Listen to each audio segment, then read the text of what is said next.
I'm the scat man. I'm the scat man.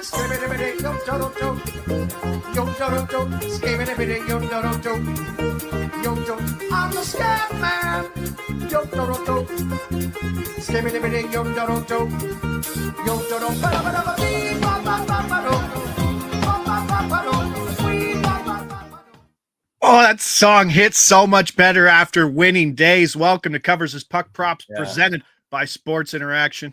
14-year NHL by Carlo. Oh, buddy. Stacks are stacking right now. And I love the new names that people are giving us on the chat. Mikey Glove saying that if we were a movie, we would be stacked to the future. He said if we were pimps, we would be stack daddies. They were nice. If we were Sir Mix-a-Lot song, we would be Baby Got Stack. Yes. Let's go, folks. Baby. Norris, everything. And like it, the sweep was there. And you give up the late goal and you lose in that critical game. Calgary's got to close that game out, right? Like they have to. But man, the final 15 to 18 games is gonna be. I don't think I've ever seen anything like this. Yeah. No, but like remember, like 3 years ago, we're like, wow, the Pittsburgh, Florida one. You're like, wow, you had one. Now you have like 7 teams in the loop. It's getting wild out there right now. 9-game slate today. Like, comment, share, subscribe. Appreciate everybody there in the chat. Good morning to all the pumpers. Now, I held up my end of the bargain yesterday. Winning picks, stacks, hit, cash. Everybody's here. We're celebrating. Don't be freeloaders. I need those views on the YouTube page up. I appreciate everybody here live. Share the video. I got to stack those views. That's how it works. This is a 2-way stacking street. Nice. That's it. Not out here chilling for VIP status in my Discord. Tell your friends to join the pumpers. I love it. That's it. Yeah. Let pumpers become pumpers. And saying that, I will lead off the show every time until we get to that 1K mark on the daily shows. It's not too much to ask, is it? It's not too much to ask, but I'm preaching to the choir. Yeah. That was my least favorite comment from any coach I ever had in my sports playing days. Preaching to the choir. Views. Stack those views. Let's do it. Florida, Toronto. Toronto is a dog here. Minus 105. Over under sitting at 5.5. That might take up. This is it. Seth Jones for an assist. We are assist. We are assist heavy today. Value there. Look at I know that. there's a ton of, and there's 4 stacks in this game. The Samo Bennett stacks there. I think the top Toronto line, the Nyes line is plus 190. I think you're getting plus 140 for Nylander Tavares. Everything's there. They're probably all green to go. Make sure we get this Jones. But Jones for 150 is a good number. It's going to be a playoff style game, maybe, but like Florida's still without Ekblad. They're out with Kachuk, so there's issues there. When we're trying to price this, and this is why I kind of stick to points and assists, just because it's easier to see where the prices are and where the value lies. Victor Hedman is plus 110 for a point. Evan Bouchard is for an assist. Bouchard is minus 120 for an assist. John Carlson is plus 130 for an assist, and you're telling me Seth Jones right now is plus 150. I think that's 20 points of the buy zone that we can get. Played over 28 minutes versus Boston in his first game without Ekblad. 345 on PP1. And only 3 teams have a worse expected goals against than Toronto over the last 10 games. They're not playing. I mean, I keep shouting about it. They're not playing great defensive system. Tanev might be back. It could be a big Tanev issue, but there could be some delay until he gets going. What's your take on this game? I heard you guys talking about it this morning on 1050. AK was pumped up. He's excited for this game. I mean, is it going to be what we expect, or game whatever 62, 63, 64, you don't get there yet? I mean, it has the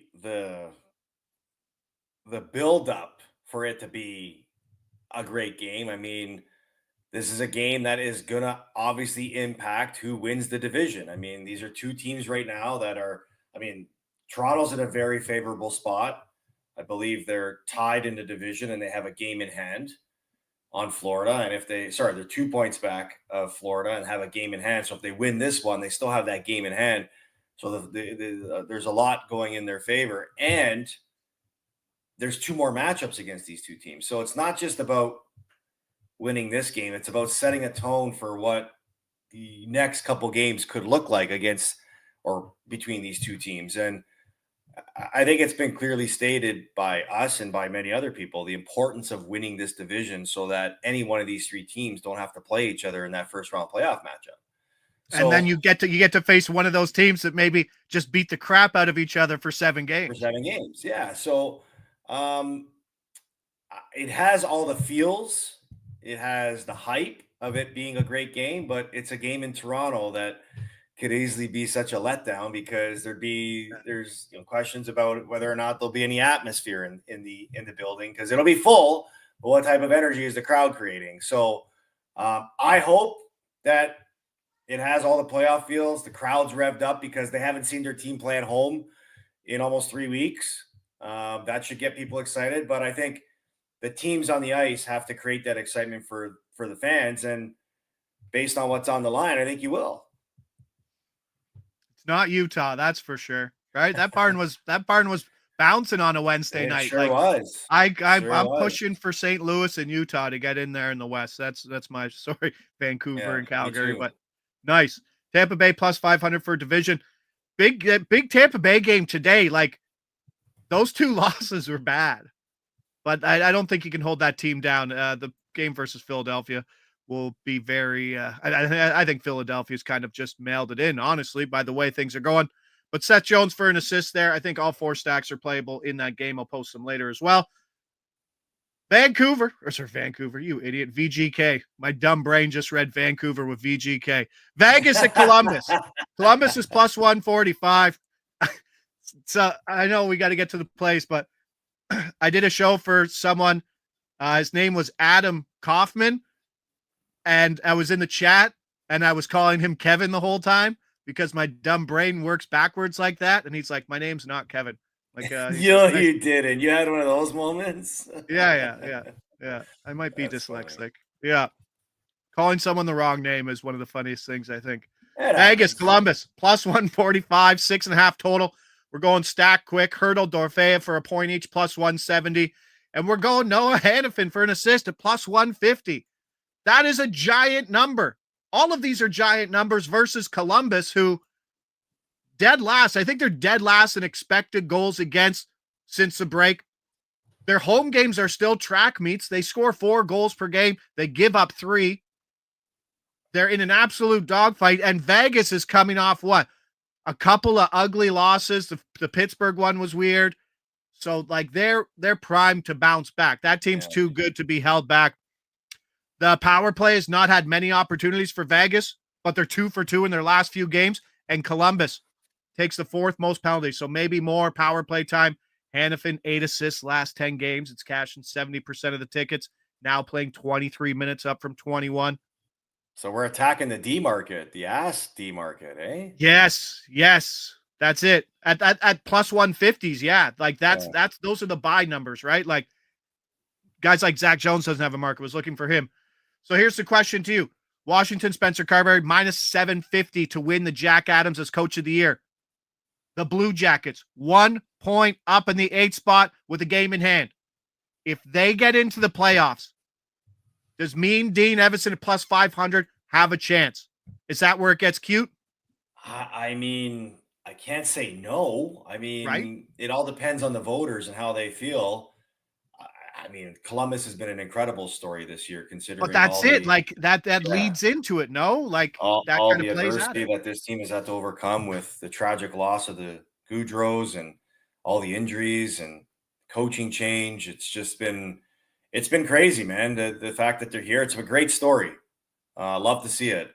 And these are usually guys that win this award, but you can't hide the fact of what Carberry's done with Washington this year, a team that surprised everybody to make the playoffs last year and kind of were like, made a lot of changes in the offseason. How is this going to go? Is it going to be one of those you sort of have higher expectations but don't meet them, well, Alexander Ovechkin has definitely rejuvenated that group, because the season he's having is the same season the Washington Capitals have had all season, and it's been amazing. So let's say Washington doesn't win the President's Trophy. I think that's where the door opens for Evanston to win that. Plus 500 currently right now at Sports Interaction. It's a market to look at, because that Columbus story, if they make it in, it's certainly worth something. And Mick is absolutely on fire right there. Throw that one up. Covers Mark. D plus ass equals money. Thank you, producer Mick. That is in reference to defensemen plus assists equal money for those just joining the show. Let's move on. Boston, Ottawa. Ottawa minus 190, over under 5.5. Ottawa's, it's like, I understand, but we've always looked at some Ottawa lines and being like, how are they so short in all these times? The book really likes Ottawa team, and now they're kind of playing to where they are. But I mean, it's the same thing. We got Norris, and we're going Cousins here. I think Cousins for a point is safe too, plus 110. I'm going to put the Batherson on it, because at plus 250, that is a big number as a minus 190 favorite. PP1 line 2. We've seen it hit. We've seen both of those guys have great spots. Norris was paying the bills yesterday. You like to see it. Tage, like you said, one of the more underrated guys, and it's nice to see people compliment each other well. Ottawa won 4 in a row points. They've gotten 9 of the last 10 points. And Boston's kind of due for some regression after beating both Florida teams, I think, in this spot. Can you see Ottawa pushing for the 3 seed? They're 5 points back at Tampa Bay, 18 games to go. If they keep going on a run like this. I mean, I hope so, but it's pretty unrealistic to see that happen. I'm just trying to pull up. Hang on, here it is. There was somebody that tweeted out yesterday, Nathan Gravite tweeted out the remaining strength of schedule for the NHL teams, according to Tankathon. Yeah. And the Ottawa Senators have the 25th ranked. So this is going from hardest to easiest, right? So they have a pretty favorable schedule lining up for them. So do the Maple Leafs. Now, you look at the Tampa Bay Lightning. Tampa Bay has the 5th easiest schedule going forward. Yeah, so it's hard, based on the question you just asked, it's hard to say, yeah, the Ottawa Senators could catch the 3 seed. But when you look at the strength of this schedule, here it is right here, as Nathan Graff pulls it up. It's, 5 points is a lot to make up when you're looking at teams ahead of you that have similar strengths of schedule. Asking the pumpers, look this up quickly. What are the odds for President's Trophy? Because we're looking at Winnipeg, 94 points, Washington, 94 points. Washington has a game in hand, so they'll be the shorter one, but they also have an incredibly easier strength of schedule. They have the 3rd easiest schedule down the stretch, where Winnipeg has the 8th hardest. So if there's something there, you can certainly find it, but I'm sure it's all priced in. Strength of schedule is so priced into those situations. Like, it's maybe yeah, really. Okay, so this is why I want to ask you that question. Florida is favored to win the Atlantic Division, but they have a harder strength of schedule than both the Maple Leafs and the Tampa Bay Lightning. I don't really see a big difference between Florida's combined opponent winning percentage is 556 versus Toronto's 544. Okay, but again, and they got 3 games against each other, so like it's going to swing massively. 3 games against each other, but think about the impactful players that Florida's not playing with. They're not playing with Ekblad. They're not playing with Marchand. And they're not playing with Tkachuk. I mean, why is Florida favored to win that division? To me, you're getting value on any of those 2 other teams, are you not? I think what's priced in is maybe the bodies who aren't contributing right now, right? Like, they had to adjust the Florida outright prices, correct? Right. Yeah, right. Fair. So, I mean, the lineup will be better in the playoffs. Right now, we'll see how it goes. But it kind of shows you where it is. I mean, Toronto at home is a minus 105 home dog in this game. Yeah. we'll see. Bobrovsky's been playing great. Stolarz has been kind of average to slightly better than average. We'll see how that goes. Tampa Bay, Philadelphia. Lightning team total over 3.5 plus money. Yes, please. Take it. Run with it. Philadelphia, just an absolute gong show right now. 5 straight losses. Last regulation win was 9 games ago. They've been outscored 22-8 during their 5-game losing skid. 0 power play goals. PK at 60%. Yes, if you're small sample size in Tampa Bay, just 1 goal in their last 2 games. But they also went 10-1 straight up in their last 11 before that little blip on the radar, as we'll call it. And they scored 4+ in 8 of those. So that offense can absolutely get going. You can't keep it down. Nothing exciting about that. But Philadelphia hanging on. A little hope. Deadline's passed. Dunzo? Like, is there anything exciting? Like, is that that's a deflate? I know everyone's a professional and people are playing for lines and people are playing for jobs next year. But is it just tough to get up for every game now that trade deadline's over? And it is and it isn't, because it depends on who's in the lineup. Like the guys that are in the lineup, seeing the guys that they saw leave the team, if they were playing behind those guys, they're like, all right, this is my chance. I get a chance to, prove that I deserve more playing time. If it's guys that are getting called up, it's them fighting for jobs. I've always said sometimes the hardest games to play are when there's 20 games left and you're playing against teams that are non-playoff teams. Yeah. Because it feels like there's players on that team that are playing for way more than guys that are on playoff teams, because they're trying to either earn their spot on the team that they're currently on or trying to earn a job for next season. Right? They got can you explain like that? Like get into that a bit more. Like guys literally playing for their well-being, playing for their family more so than guys being comfortable with multi-year contracts. Yeah, I mean that's the grind of it, right? It's the grind of being an NHL player is not being satisfied that you're there. It's what you're doing to stay above the guys that are pushing to get your spots coming up. I've always said it. If you're a top prospect in the NHL or you've been drafted, the easiest part is getting to the NHL because you're probably going to get a game or two. The hardest part is staying, because you can't just be satisfied with who you are and what they think you're going to be. It's always about how you're keeping up and staying above the guys that are pushing up to get your spots. So I know the salary cap has a lot to do with securing guys' positions on a team, but performance plays a big factor too. And look, when you're playing against teams that don't see themselves as playoff teams, they're playing a lot more loose. They get to the rink. It's a lot less stressful, a lot less pressure. It's easier to play feeling like that than it is playing with the pressure of knowing that I got to fight for my spot. I got to fight for my chance to stay in the lineup. I've got to fight for our team because we're battling for a playoff spot. Pressure is a hard thing to deal with at any time of the year. You know what they say about pressure, right? Pressure is a privilege, my friend. It is. I thought you were going to say pressure is what you put in tires. Yeah, I know. Like Alec Manoah said, and he's been downhill since that comment. I try to like big league coach it with my like 10-year-old baseball team and like walk around and give them those words of advice, and they're not even looking at me. You know what I mean? Like I try to be Pressure is a privilege. You feel scared out there? You don't want the ball hit to you? That's a good thing. You know where the ball doesn't get hit to you? On the bench. And the bench. Yeah. It's true. I will Uber eats you a parm sandwich today from anywhere if you can name me the 2 other line mates with Travis Konechny today without looking. And don't you tell me in the chat. I know one of them is a weird guy's name. Starts with like an A or something.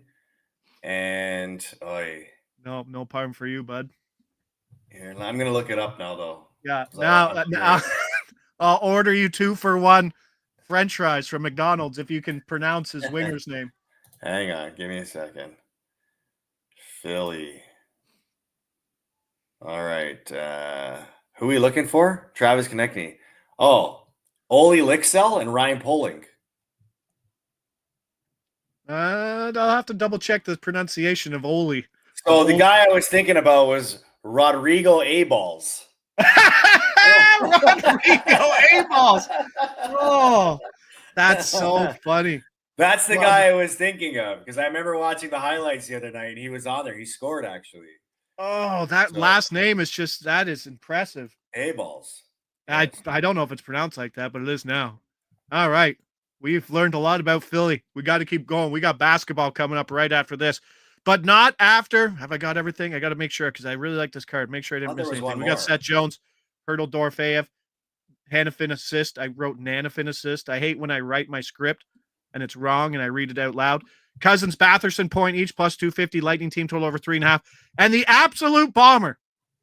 There it is. Yeah, Vlasic. Vlasic for an assist. 170. You spelled his name wrong too. It's 1 S, not 2 S. Ah! Leave it. Just leave it. Just leave it. That's fine. Alex, PP1 versus the Sharks. This guy's a mutant on the ice too, isn't he? I've heard people say that they really like the way that the Hawks have built out their blue line. I don't personally see it because I'm a point guy, but like, yeah, that's how I felt too. Lev Shunov, their top pick in the draft last year, made his debut the other night because they traded out Seth Jones. So we'll see what he does. Vlasic for an assist. He's 10-1 for 2 assists. Just seeing this as short as plus 130.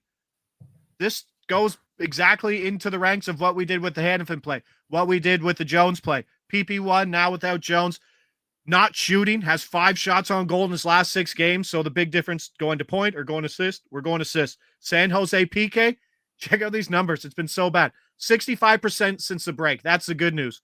They've allowed 11 power play goals over their last 6 games, including 4 multi-power play goals against over that stretch. They're getting absolutely burned. And Chicago had a 5-game point streak before that loss to Colorado, and they didn't even play Colorado that bad. They gave up just 21 shots. They're not playing terrible.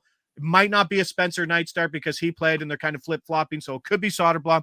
Could be more points in this game. What are you expecting from Macklin versus Bedard? And it's the first matchup. They've already seen each other twice this year, but Celebrini was out with a lower body injury for both of those games. They've promoted him up to the top line with Toffoli and Eklund, where Wenberg was, maybe just because of this game. What do you expect from both of them?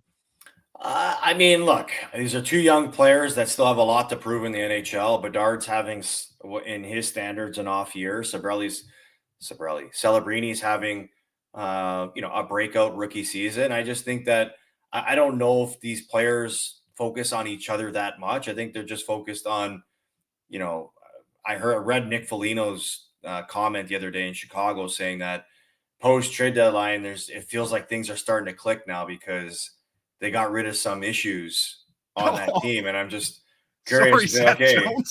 Seth Jones and Peter Mrazek. I didn't know those guys were playing. Being that much of a distraction for that group. But for Bedard, it's just about finishing off the season well. And for Celebrini, it's about, closing out his rookie season on a high note. I don't think there's much, competition between these two or too much of a, a rivalry yet. Yeah, no, but I don't know if Bedard's had a lot to get up for this year. I mean, there's a lot of talk about Celebrini being the better player already. Yeah. I don't think I'm ready to put my hat in that ring right now just because, Bedard's playing with Colton Dock and Jason Dickinson today, I think. and no shame on Jason Dickinson. The Yahtzee dices are out again. It's insane. It's absolutely insane. Oh, hold on. Just getting a message here. There has been a line change in Philadelphia. Rodrigo A-balls has been moved up to the 3rd line. He's centering the 3rd line. So it's going to go Lixel A-balls. There you go. Nice. That's a nice marketing. Lixel to A-balls to Konechny. Yeah. Yahtzee. Hey, did someone say Yahtzee? Hey, long time. No see. Yahtzee likes to see that. Hilarious. But that's what we got. Producer Mick saying, stay tuned for NBA prop picks powered by EV Analytics, 10:30 with John and Adam. That's on YouTube. That's on X. That's what we got today. I'll put out the stacks later today. Be doing Visson later today for a spot. The They say, hey, go talk about hockey. But when I go and talk about stacks, no one's really interested in them. Right? Like, hey, what do you think about the money line or the total? I'm like, I don't like any of them. Yeah, Like, I'm a stack guy, stack props. no, but honestly, like you're getting plus 170 for like, you know what I mean? Like that's like taking a giant underdog. I don't know where maybe that price is today, but it hits way better. But appreciate everybody there. Remember my message from this morning and don't screenshot this picture. Share the dang video. We're holding up our end of the bargain this week. You do that. Again, preaching to the choir. Thanks to everybody else for the live views, live interaction. You guys are absolutely the best. Like, comment, share, subscribe. Do your things. We'll see you back here tomorrow, Friday. Love a Friday small slate. And we'll do it at that. Lead us out, pal. Ciao.